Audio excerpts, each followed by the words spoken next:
Hi everybody, it's Michelle and I am here today to show you guys my scrap blanket that I have been working on, and this is the latest one that I have.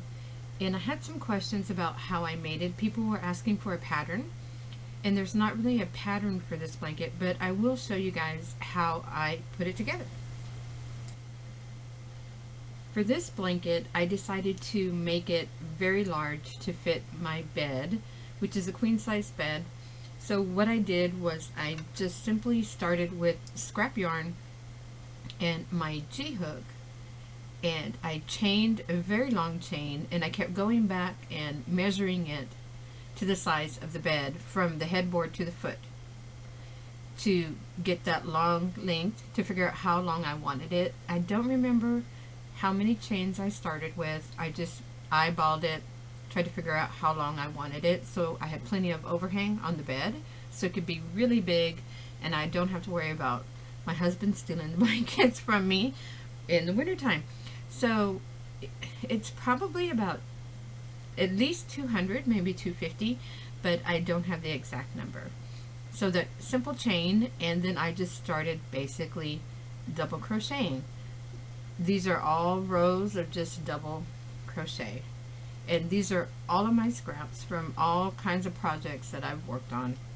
Old yarn that I find when I'm cleaning and clearing out closets that I know I'm never going to use for anything, and this is just simply anything and everything that I find that I'm not using or is left over.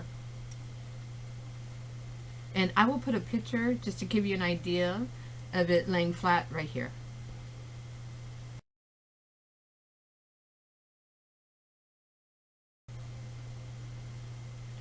Now, when I come to the end of the scrap yarn here, I stopped here. If I don't have any more scrap yarn, or I'm going to stop working on it for a while, I just simply pull this out a lot so it doesn't come apart on me, and I fold it up and I put it away. But if I'm going to keep working on it, I take my other scraps here,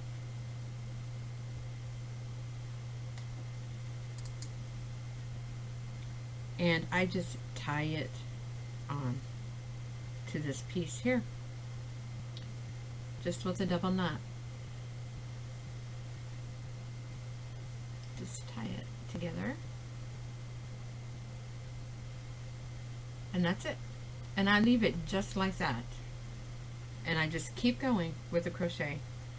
So I will show you just the different sections here. See, that's where it's put together, and I leave it like that. Once it washes, it kind of gets frayed out and it stays together even better. This one is pretty wide already. It fits the top of the bed, but I'm making it still just a little bit longer to make sure that there's plenty of room to snuggle under the blanket on the bed. And I just double crochet, and it's just that simple. There's no reason to throw out your extra yarn. You can make one of these blankets. It's not pretty, but who cares? It's nice and warm in the winter time, and if you're using it, it doesn't really matter. And actually, it kind of has a lot of character, I think.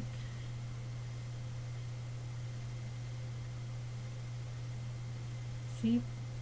And we just keep going on from there. So I'm going to pull this out because I'm going to stop working on it for now.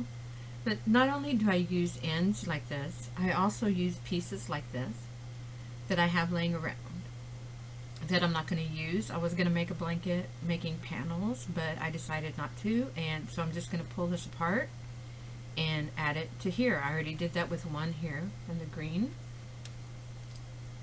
and that's it. It's just that simple. If you follow me on Instagram or Pinterest or Facebook, you probably have seen this several times. I post it as I'm working on it, as it gets bigger, and it's almost done. Almost done. And when it's finished, I will put the finished measurements on the blog, and that will be there. So everybody can see that. But if you have any questions about how I do this, just go ahead and put it in the comments, and I'll get back to you as soon as possible. You guys have a great day, and I will see you next time.